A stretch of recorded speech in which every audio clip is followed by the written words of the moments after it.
Hello friends, welcome back to my channel. நம்ம இப்போ எங்கே போயிட்டுருக்கோம்னு பார்த்தீங்கன்னா கன்னியாகுமரியிலேயே ரொம்ப பழமை வாய்ந்த ஒரு சர்ச்சுக்கு தாங்க போயிட்டுருக்கோம். அது என்ன சர்ச்னு பார்க்குறீங்களா? Our Lady of Ransom Church. அந்த சர்ச்சுக்கு தான் நம்ம இப்போ போயிட்டுருக்கோம். இந்த சர்ச் வந்து தமிழில் வந்து புனித அலங்கார உபகார அன்னை திருத்தலம்னு சொல்லுவாங்க.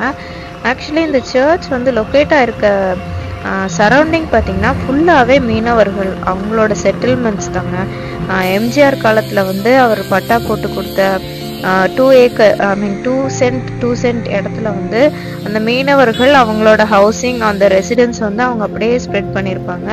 ஸோ இந்த சர்ச்சை சுற்றி பார்த்தீங்கன்னா ஃபுல்லாகவே வந்து மீனவர்கள் அவங்களோட தொழிலை பார்க்குறதும் அந்த ஃபிஷர்மேனோட செட்டில்மெண்ட் தான் இருக்குது.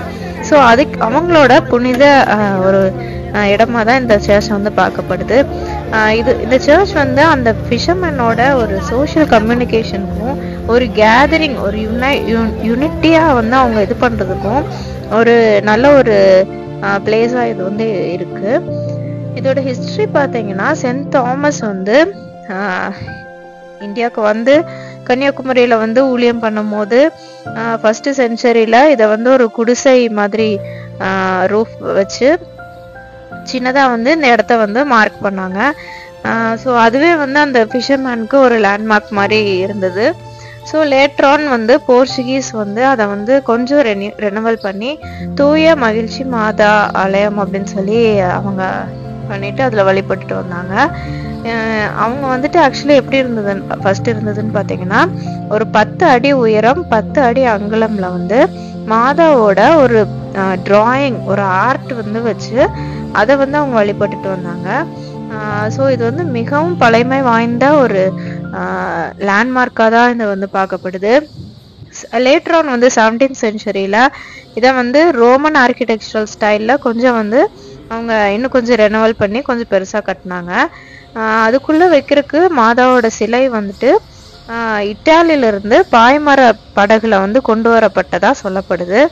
லேட்டரான் வந்து 19th செஞ்சுரியில் பார்த்தீங்கன்னா அங்கே கேதர் ஆயிருக்க அந்த சரௌண்டிங் பீப்புளே வந்து ஒவ்வொருத்தரும் தங்களுக்கான காணிக்கையை கொடுத்து அந்த சர்ச்சோட கன்ஸ்ட்ரக்ஷனை வந்து அவங்க இன்னும் வந்து பெருசாக பண்ண ஆரம்பிச்சாங்க.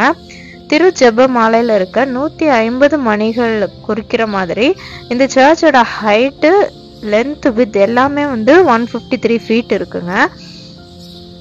அதே மாதிரி அவங்க வந்து கடைசியாக ரெனவல் பண்ணி இப்போ இருக்கிற ஸ்டைல் என்னன்னு பார்த்தீங்கன்னா ஏன்ஷியன்ட் கோத்திக் ஆர்கிடெக்சரல் ஸ்டைலில் வந்து அவங்க பண்ணியிருக்காங்க. அந்த சர்ச்சுக்கு பக்கத்துலேயே வந்து அதோட தேர், மாதாவோட தேர் வைக்கிறதுக்காக சின்னதாக ஒரு மண்டபம் மாதிரி கட்டியிருக்காங்க. அதுக்குள்ளதான் வந்து இந்த தேர் வச்சிருக்காங்க. ஸோ இந்த தேரோட ஃபெஸ்டிவ் சீசன்லாம் ரொம்ப நல்லா இருக்கும். நீங்க அந்த ஏரியா பக்கத்துல விசிட் பண்ற மாதிரி சான்ஸ் கிடைச்சதுன்னா கண்டிப்பா இந்த சர்ச் விசிட் பண்ணி பாருங்க. இந்த சர்ச்ல இருந்து சன்செட் வியூ பார்க்கறது வந்து ரொம்ப கிட்டத்தட்ட 4 kilometers தான் வரும். ஸோ இந்த சர்ச் நம்ம விசிட் பண்ணிட்டு அப்படியே போய் பீச்சில் சன்செட் வியூ பார்த்துட்டு வந்தா நம்மளோட டே வந்து ஃபுல்ஃபில் ஆன மாதிரி ஆயிருங்க. ஸோ உங்களுக்கு சான்ஸ் கிடைச்சதுன்னா கண்டிப்பாக மிஸ் பண்ணாதீங்க, விசிட் பண்ணி பாருங்க. தேங்க்ஸ் ஃபார் வாட்சிங் this video. Subscribe my channel, like, comment and share on my videos. Thank you.